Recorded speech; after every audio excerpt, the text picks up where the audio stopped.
Film dibuka dengan sebuah mobil SUV berwarna abu-abu yang berhenti di tengah hutan nasional Gifford Pennscott di lereng Gunung St. Helens.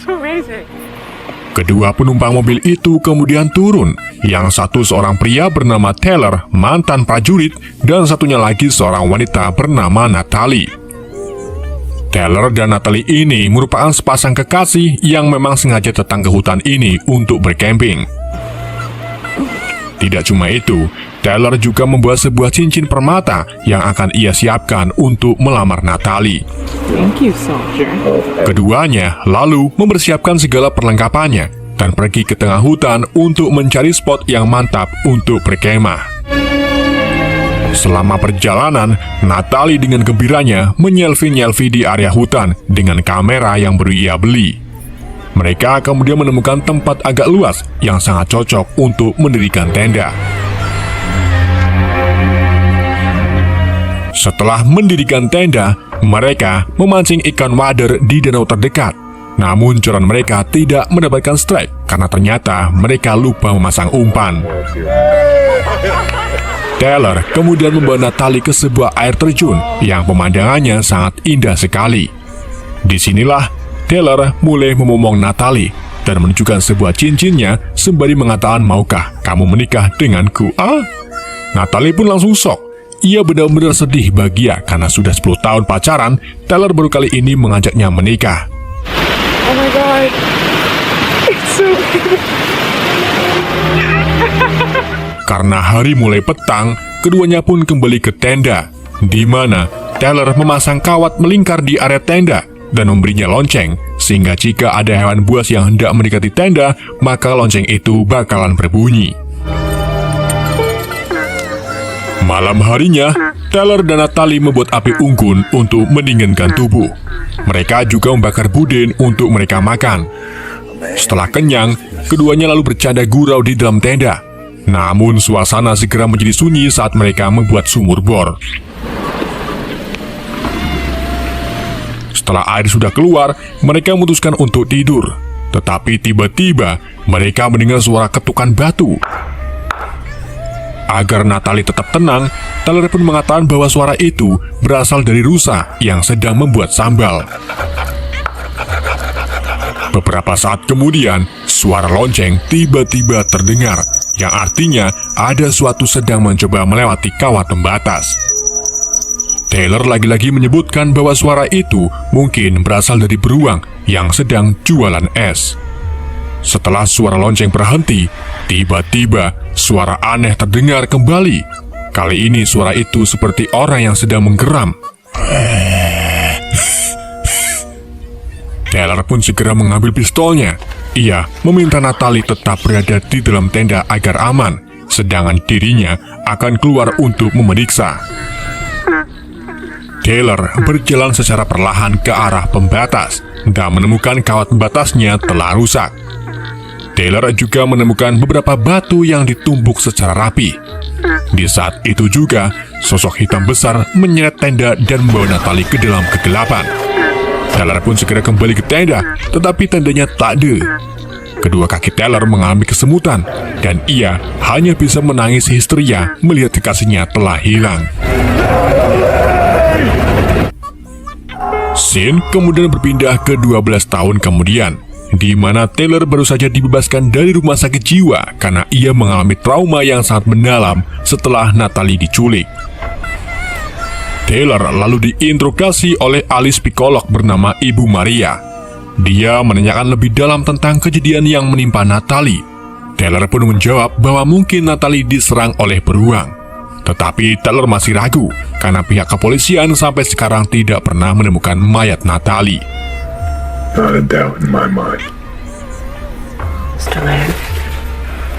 Setibanya di rumah, Taylor masih saja membayangkan teriakan Natalie saat ia diculik.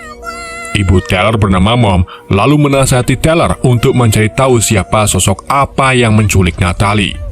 Namun Taylor sudah hampir putus asa karena berbulan-bulan yang lalu dirinya pernah memberitahu orang-orang bahwa Natalie diculik oleh sosok besar dan bukan beruang pelakunya. Tapi orang-orang malah menganggap Taylor orang gila dan cerita itu hanyalah halusinasi. Si Mom lalu memberi sedikit dorongan kepada Taylor. Jika mereka tidak menemukan jawaban atas hilangnya Natalie, maka kamu harus mencarinya sendiri. Because I believe you that is unexplained. Taylor kemudian membuka barang-barang milik Natalie. Ia menemukan sel berwarna hitam dan kamera.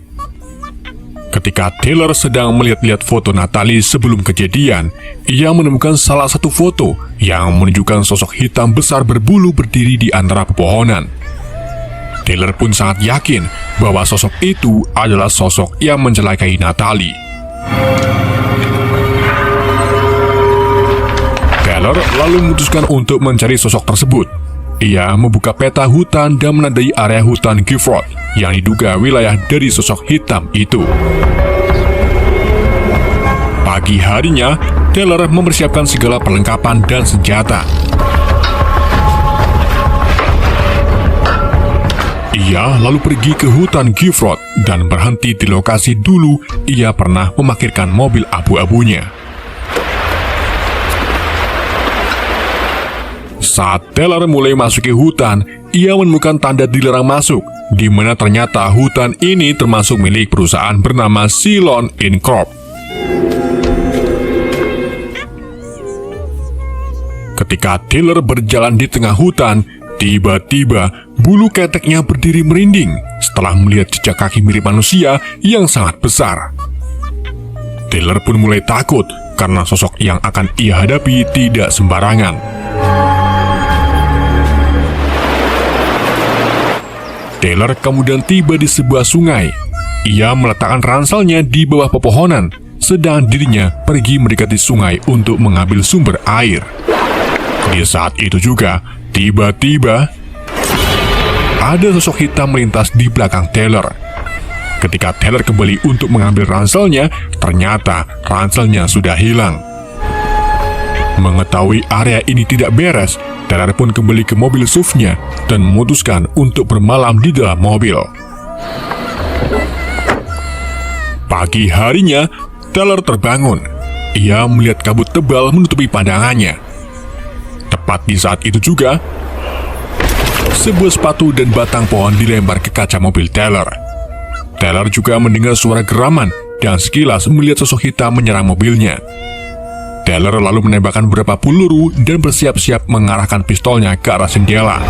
Namun, yang muncul bukan sosok hitam, melainkan seorang pria tua bernama Ellie. Ellie kemudian mengajak Taylor ke campnya yang berada tidak jauh dari tempat ini. Follow me. Setibanya di camp, keduanya berbincang-bincang mengenai hutan ini sambil meminum teh soda. Ellie lalu mengungkapkan bahwa dirinya mengenali Taylor melalui kabar berita yang menginfokan hilangnya tunangan Taylor tepat di hutan ini. Ellie pun sadar tujuan Taylor datang ke sini, yaitu mencari tahu siapa yang membuat tunangannya itu menghilang. Lay the hell out here.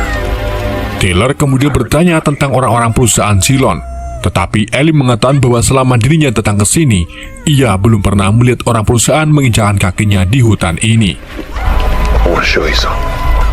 Ellie lalu membawa Taylor ke sebuah lembah, di mana Ellie menunjukkan tengkorak kucing digantung di salah satu pohon. Ellie mengatakan bahwa ribuan tahun lalu, orang Indian meletakkan kalung ini sebagai simbol bahwa wilayah seberang tidak boleh dilewati atau sangat berbahaya untuk dilewati. Ellie menyebutkan bahwa di sana terdapat makhluk misterius atau sosok hitam yang tidak ramah dengan manusia. Dan itulah alasan dirinya sering ke hutan ini, yaitu menemukan makhluk itu yang ia sebut sebagai Bigfoot. Not really. Ketika Taylor dan Ellie kembali ke camp, mereka dikejutkan dengan batang kayu menancap di api unggun. Hal itu menandakan bahwa Bigfoot tidak menyukai api. Di saat itu juga, mereka mendengar suara geraman. Taylor pun segera mengejar suara tersebut yang berasal dari area terlarang.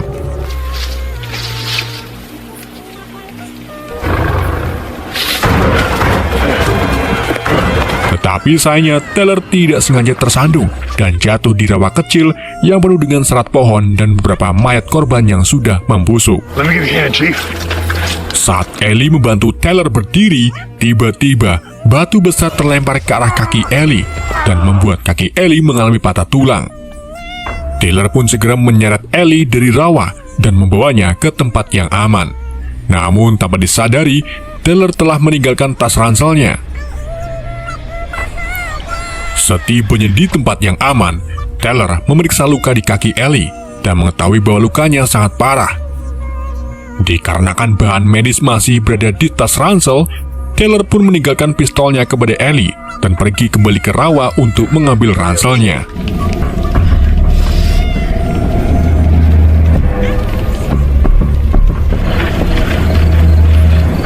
Sesampainya di rawa, Taylor tak sengaja menemukan cincin permata yang dulu ia berikan kepada Natalie. Artinya, Natalie benar-benar sudah tewas dan salah satu tengkoraknya adalah tengkorak Natalie. Setelah mengambil ranselnya, tiba-tiba Bigfoot muncul di belakang Taylor. Taylor pun segera berlari sekencang mungkin dan akhirnya berhasil kembali ke Ellie. Taylor lalu membebat kaki Ellie dan setelah itu keduanya melarikan diri dari area terlarang. Keduanya kemudian beristirahat di tepi sungai dan memutuskan untuk bermalam di sini sembari membuat 4 api unggun untuk perlindungan.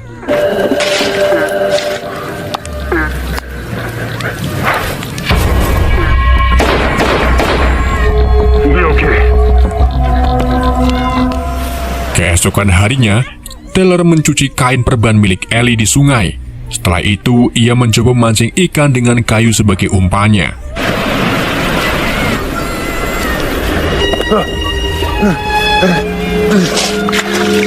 Di hari itu juga, salju mulai turun yang membuat keadaan Ellie semakin memburuk. Di malam berikutnya, Ellie memberitahu Taylor bahwa jalan satu-satunya hanyalah melewati area terlarang. Tetapi Taylor menolak melewati area tersebut karena ia ingin Ellie selamat. Ellie kemudian mulai pasrah dengan keadaannya dan menyarankan Taylor untuk meninggalkannya serta menyelamatkan dirinya sendiri. Get some sleep. You just get some rest. Ketika Taylor sedang bobo, Ellie diam-diam menyelinap pergi sendirian ke arah hutan.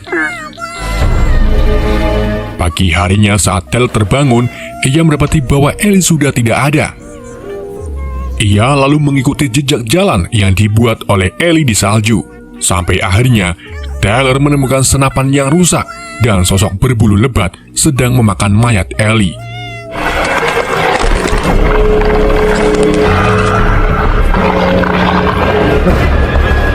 Bigfoot kemudian mengejar Taylor dan mencakar bahunya. Tetapi untungnya Taylor berhasil menembaknya beberapa kali yang membuat makhluk itu pergi melarikan diri.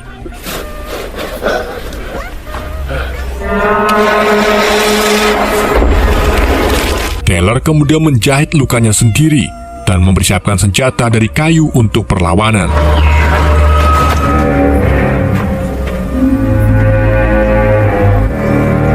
Setelah itu, Taylor kembali ke camp milik Ellie, di mana ia menggeledah mobil Ellie dan menemukan bensin serta lampu LED di kabin belakang. Taylor lalu membuat jebakan dengan menaburi bensin di area camp. Ia juga memasang lampu LED di setiap sudut agar padam. Setelah semuanya selesai, Taylor membunyikan klakson mobil untuk memancing kedatangan makhluk berbulu.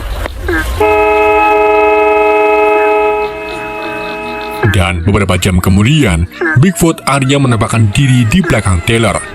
Taylor pun segera menusuk makhluk itu dengan kayu runcing. Setelah itu, ia berlindung di dalam mobil. Tetapi makhluk itu malah menggebuk-gebuk kap mobil sampai membuatnya terguling.